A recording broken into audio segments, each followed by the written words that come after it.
we are our own worst enemies. We raise our children to be parasites on the earth. We raise our children in many ways to be good little cancer cells for planet Earth. And do we really want that? In today's episode, we are going to talk about what are legal rights of nature and explain that for human beings. And today I am joined by Tish Odell and Ben Price. They are both from CELDF, the Community Environmental Legal Defense Fund. Ben and Tish, I'm going to give you a few moments to introduce yourselves and tell us a little bit about your background. And Tish, we'll start with you. Thanks, Tamara. Excited to be here. Yeah, I'm Tish Odell. I live in Cleveland, Ohio, Cleveland area. I'm about 10 miles south of Lake Erie. Born and raised in Ohio by the lake. I mean, I've always grown up. The lake is very important to me. Got involved in local issues with drilling back in 2011, coming to my community. Didn't know you could do that in like residential areas, but learned really quickly you could. And that actually led me to CELDF because our community wanted to stop this harm. And nothing we tried going through the system would work. And so I ran for office, and it was during that time running for mayor that someone pointed me to CELDF and said, have you ever heard of them? They might be able to help. And so talked to Ben, got him on the phone. He came to our community, actually helped us draft the first rights of nature law in the state of Ohio. We passed it on the ballot by the people. It's a different story for another time, but I'm still with CELDF. So 15 years later, helped lots of communities, worked on the Lake Erie Bill of Rights, working in New York on the Great Lakes Bill of Rights, and I'm now the consulting director and trying to help other communities learn about all this and fight back. It's good to have you here. Ben, tell us a little bit about yourself. Thank you, Tamara, for having us on. I'm Ben Price, and I've been with CELDF since about 2003. Began as a community organizer with the organization. And our work was focused on community rights, the right of local communities to enact laws that protect their health and safety, and also the health and safety of their local ecosystems.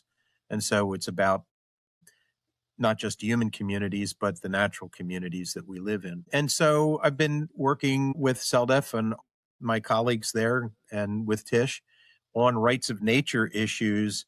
Actually, since 2006 is when we started with rights of nature. And so 20 years ago this year. And I'm now the education director with CELDF. So there's a lot of experience that we've garnered over the years, a lot of insights about the law and how it generally tends to block us from protecting our communities, whether for people or for ecosystems. And so that's really what we're up against, is a system that does not recognize rights as so important as commerce, for instance. And we can talk about all of that.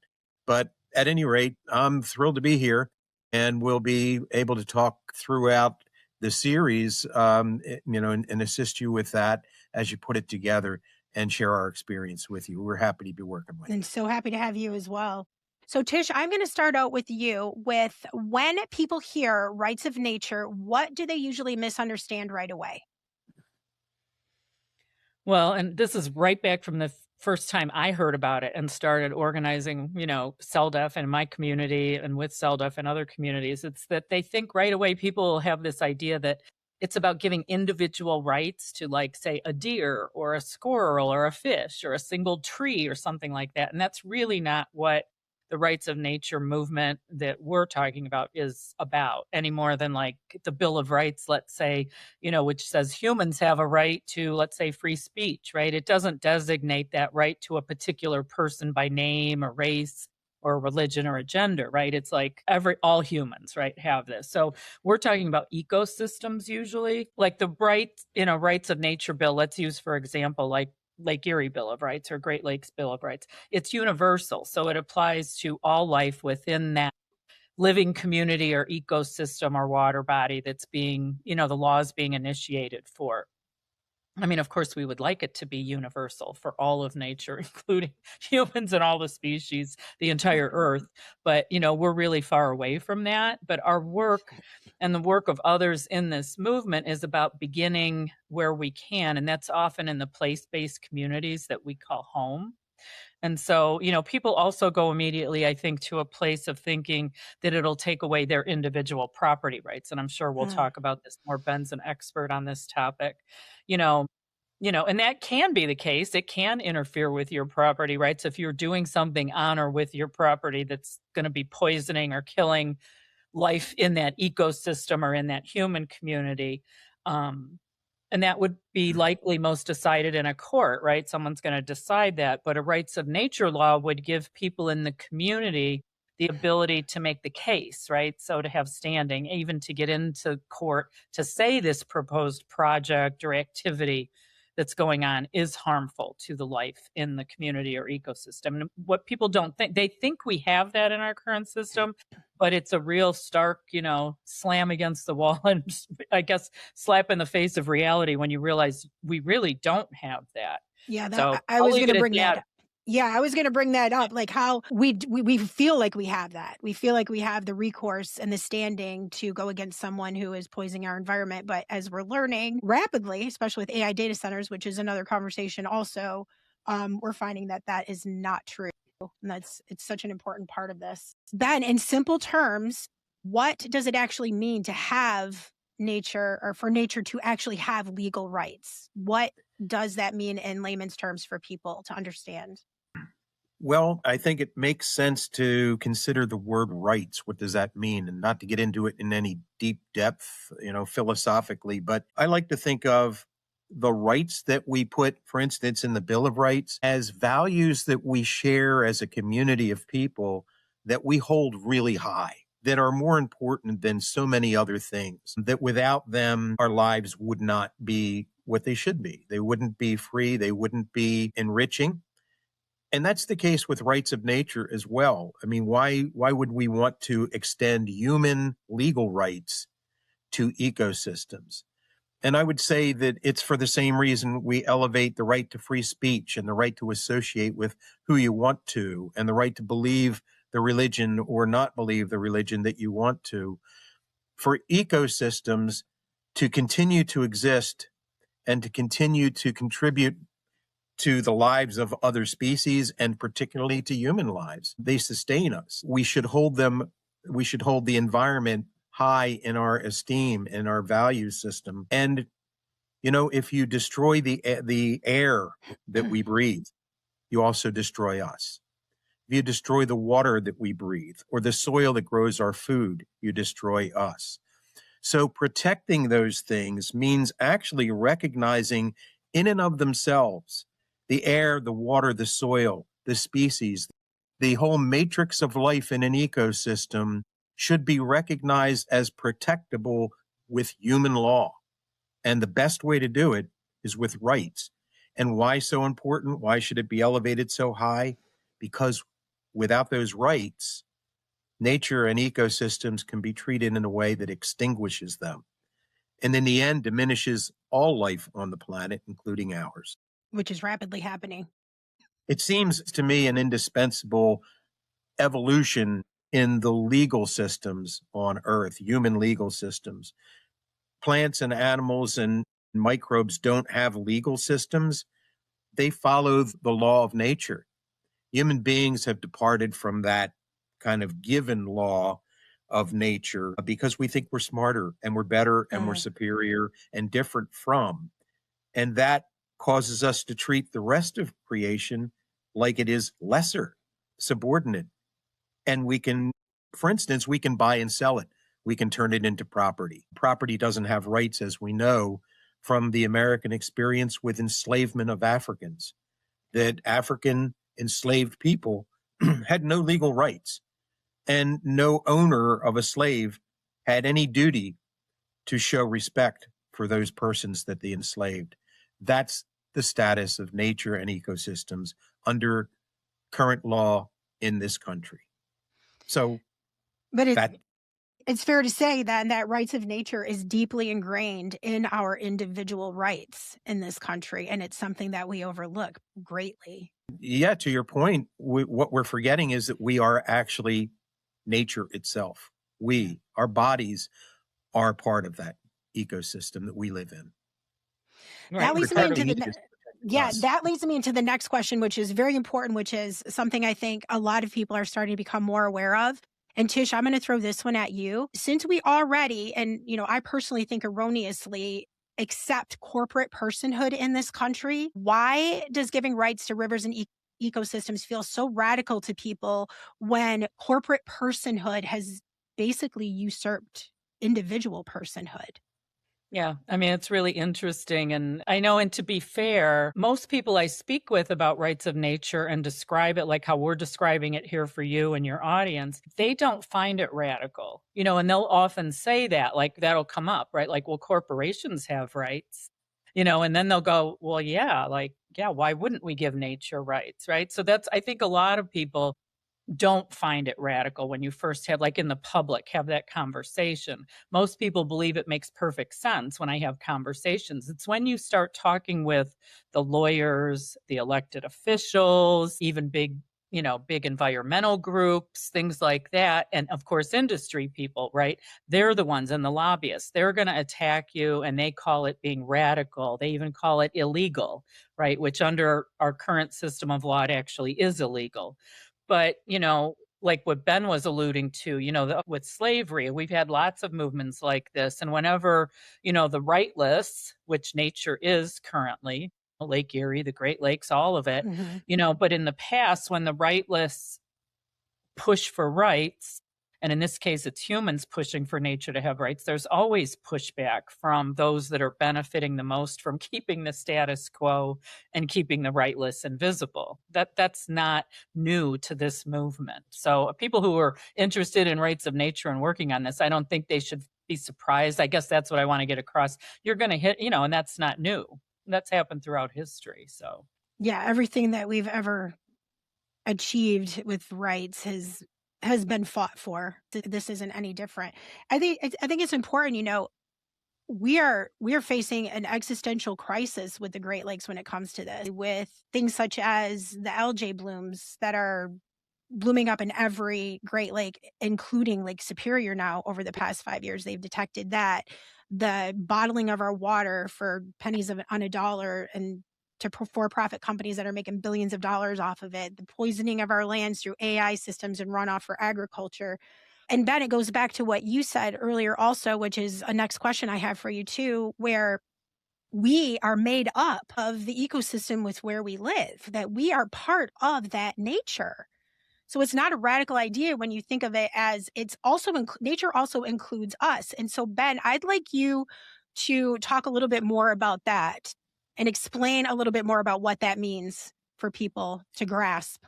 Sure. Tish mentioned that she lives in Ohio and right adjacent to Lake Erie. I was born in Pennsylvania, and I've been here and there, but mostly in Pennsylvania. And where I live right now is in east central Pennsylvania, and right on the banks of the Lehigh River and in the shadow of Blue Mountain. Am I part of that ecosystem, the mountain and the river and the surrounding forest? And I would say the answer is yes, and I can prove it. Science says that our bodies are made predominantly of water, and that water comes from somewhere. We don't self-generate it. We import it from the environment. Now, I've been living next to the Lehigh River for about 11 years now, and I drink the water from the Lehigh River. That's where my drinking water comes from. I could say I'm about 85% Lehigh River right now, physically. What's in my veins, what holds my cells suspended and living is the water from that river. The air that I breathe comes from the atmosphere that surrounds this particular place on the surface of the earth. If you cut me off from that atmosphere, put a plastic bag over my head or whatever, not recommended, but if you do, you can prove that my body and my life and my ability to be me depend on that air not being cut off I have to keep taking that in and expelling the waste products that I've used. And that's CO2 that the trees and the plants can use. We're interconnected. We're part of the ecosystem. To pretend we're not, we know where that came from. It's philosophy. It's words that we stuffed our heads with and turned out to believe in, that we're superior to the trees, the rivers, and the mountains. You know, that we're smarter, we're more advanced. Well, I don't know about more advanced, because If you I really don't know how to learn. make I don't know Yeah. how to make wood. Trees do. You know, I Yeah. don't know how to make oxygen for me to breathe. Trees do. You know, I mean, to say that we're superior in some way, and the other part's worse in some senses, that we're separate from it all, that we're not part of it. Not just that we're superior, but we're separate. We're not the best part. We're not even part of it. And that's where we're gone wrong. That's why we don't respect it. And, you know, we wouldn't need rights of nature if we acted on the actually empirical knowledge that we can prove to ourselves any minute we want to, that we're part of it. We're not better. We're not bigger. We're not separate. We are nature. Protecting it is about protecting the things that we depend on and that they depend on us to live and to continue to live. It's an important thing. It's not just a lark. It's not just an experiment with the law. So Tish, if harm to the ecosystem is harm to our human bodies, why do you think the law hasn't caught up to that yet? Well, I think it's divide and conquer. You know, it's one of the oldest strategies I think there is, and with good reason, because it works so well, you know, for the elite minority, the people that currently have the power and the wealth and whatever. And we do it not just with nature, you know, like what Ben was talking about. It's like, you know, and this is some place I've evolved to, you know, this is always all a learning process. We don't claim either that we know everything, right? It's like you're evolving as you meet new people, have new experiences, read new things, all that. But working with indigenous people has opened my eyes to a lot of things. But our culture, like I think about even our own bodies, right? We fragment everything in our culture and our systems. So the healthcare system, we fragment it into specialties, right? We fragment in the universities into areas, specialties to study, right? We divide the workforce into specialties. We keep breaking everything down into these smaller and smaller pieces, I think. And it's all part of, I think it's intentional. So we forget the whole, right? And how everything is connected. And that puts us in these silos. It makes us, I think, more easily swayed by data and what the experts, we like almost make that a religion, right? Yeah. And I'm currently working on a project with university faculties, bringing a couple of universities together and students, and it becomes so obvious when you're working with them. You know, they don't even talk to each other in the different specialties. There's two universities like 3 miles apart. They don't interact with each other. I mean, it's Wow. really stunning. But, you know, the law and the legal system's no different. The laws and regulations, I think, are all written to keep us thinking that we are separate, that we're superior, like Ben mentioned, that we're here to manage and regulate nature somehow, that we aren't nature, that we're separate from it again. So, yeah, I think it's all part of this broader culture, Western culture and thought. And of course, we can't forget the economics, right? I think Because that's that's a the big biggest part part of of it. Yeah. it. That's the huge part of it. But Yeah. when That you corporate divide personhood. when you divide into those small categories and you don't see it as a whole living being, it's much easier to harm and destroy something, right? And you're also taught that it's non-living. So that all fits together. Like when we say everything's interconnected, the harms are interconnected too. So Yeah, that's such an important point. I think that what you just said literally loops back to the corporate personhood conversation, which we will be having a lot more of. So, if rights of nature is designed to actually protect people, especially communities dealing with polluted water, land, or air, how does it actually protect people, Ben? How does rights of nature protect people when it comes to the water we drink, the land we eat from, the air we breathe? Well, honestly, rights of nature doesn't protect anything unless the people take their laws seriously and unless they take their place in nature seriously. I mean, that's where we have to go. You were just talking about, why would anyone mistreat the environment? Why do we do that? And that kind of sets up the question, why do we need rights of nature? Well, because people do exploit ecosystems. And why do they do it? Well, we don't do it because we hate nature. Neither do corporations, as it turns out. They do it because they love money, because they love power, because they love advantages and privileges above and beyond the rest of the community of people. And by the way, above and beyond nature itself. They want to escape the rules of nature. And guess what? That's not possible to do it and still sustain your living. I mean, it's an important question, but if profit is the reason for destroying an ecosystem, we're going to strip the trees down so we can take the lumber, and then you have erosion and death of an ecosystem. And the value, the money that comes out of all of that only lasts for so long. It's only for the investors in that corporation and the people who made money from selling the timber off. And then that's gone. It evaporates. It's like we're just killing the planet to exchange symbolic value, the paper money, the wealth, when there's actual value in the forest itself and a rich living system that can't be replaced no matter how much money you have.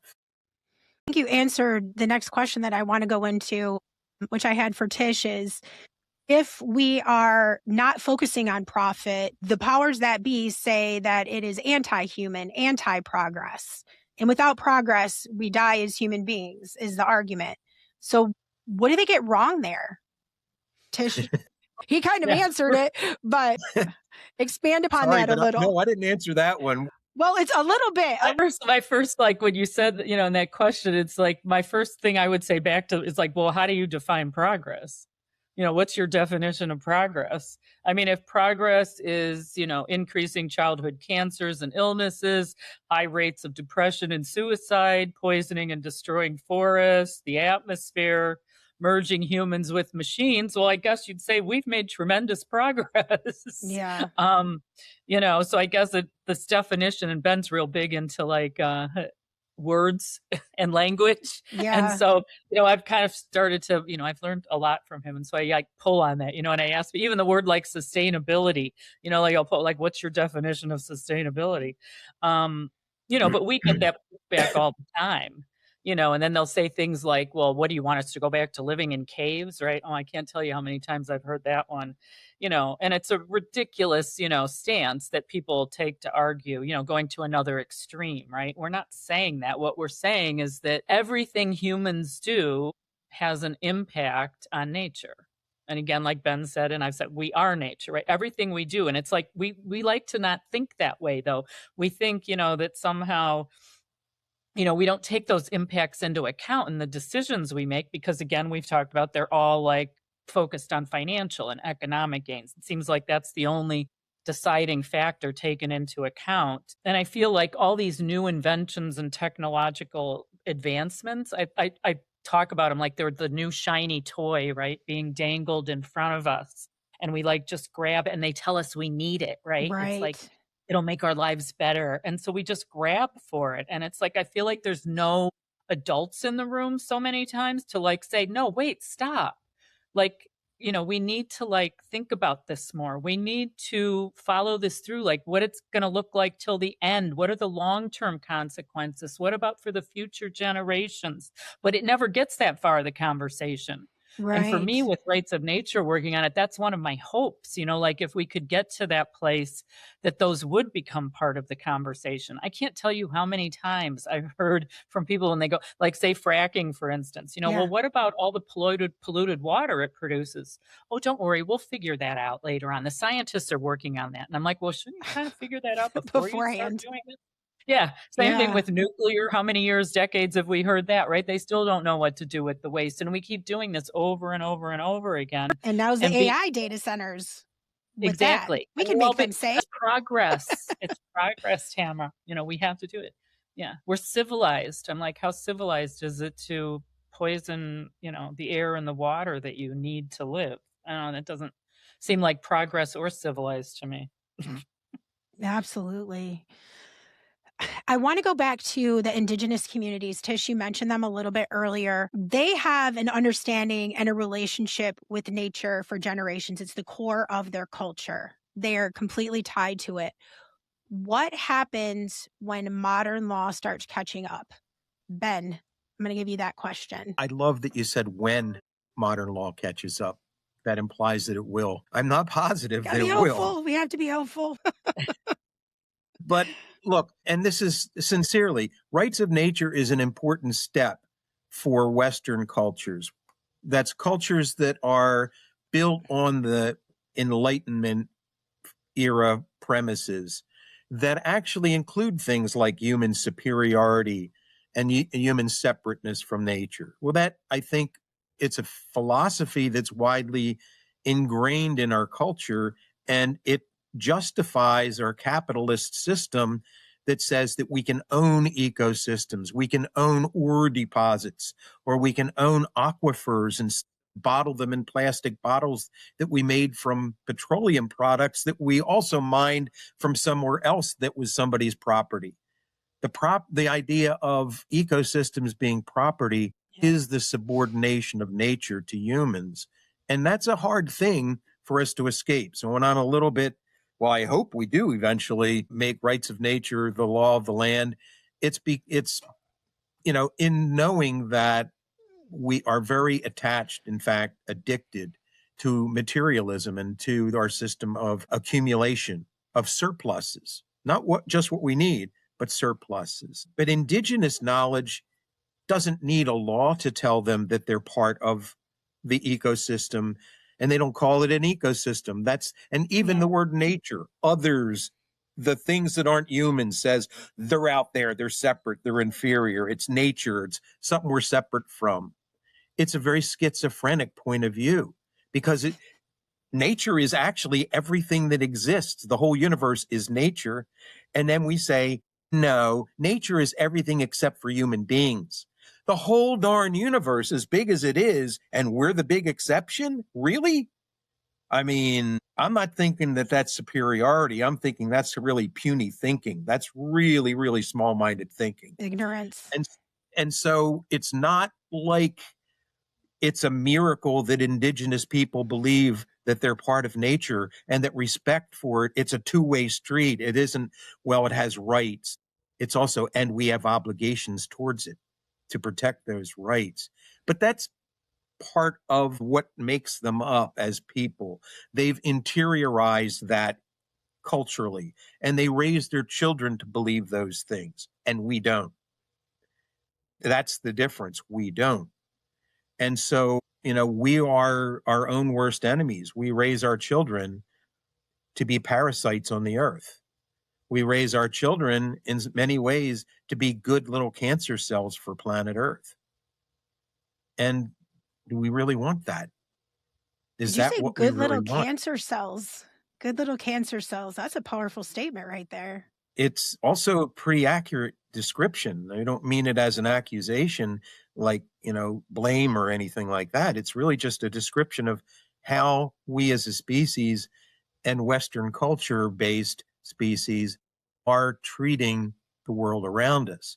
Indigenous people, whether it's Native Americans or the Maori in New Zealand or the Aboriginal people in Australia or in Siberia, or you go in South America, wherever you go, they have the same, they may use different words, different language, but they have the same respect, same relationship. And we talk about we need to establish right relationship with each other and with the natural world. Indigenous people around the world have already done that, and they teach their children that, and they're not killing the planet, but we are. It's not to say that all humans are a disease, because clearly those people are not. It means there's some hope. There's some possibility for us to internalize, we're calling that external rights of nature. And rights of nature in law is a stepping stone. It's not the end where we need to go.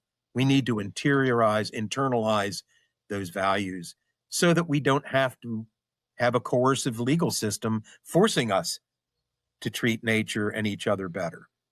Well, to say not destroy ourselves, right? To not poison ourselves. One of the things, Ben, that was a powerful statement about, we are the parasites, right? We're the ones destroying everything at this really accelerated rate. And and when you said that was powerful, and that's one of the things we've been focused on and working on is something called truth reckoning and right relationship. And it's, again, not to put blame, because like Ben said, it's like what we've been taught. I mean, we were raised to believe this, filled our heads with this way of thinking. It's our culture. And I think that's something that's a truth we have to face first before I think we can really make any meaningful change to something different. We have to accept that, even if it's painful, right? But I'm like, I would like to hear somebody disprove it, right? Like, what? I mean, I don't think they can. And it's like, so once you accept that, you can start reckoning with that. And then, like Ben talks, moving to right relationship. It's really about, and that's what Indigenous people understand. You have to be in right relationship with the earth, right? And because we are part of that. And so how do we get there? And I don't think we keep like going around the edges and like trying to like thread the needle or thread the needle kind of thing with all our regulations and these environmental laws, thinking we can somehow in our sustainability policies and all that. No, you're not dealing with the honest truth of where we are.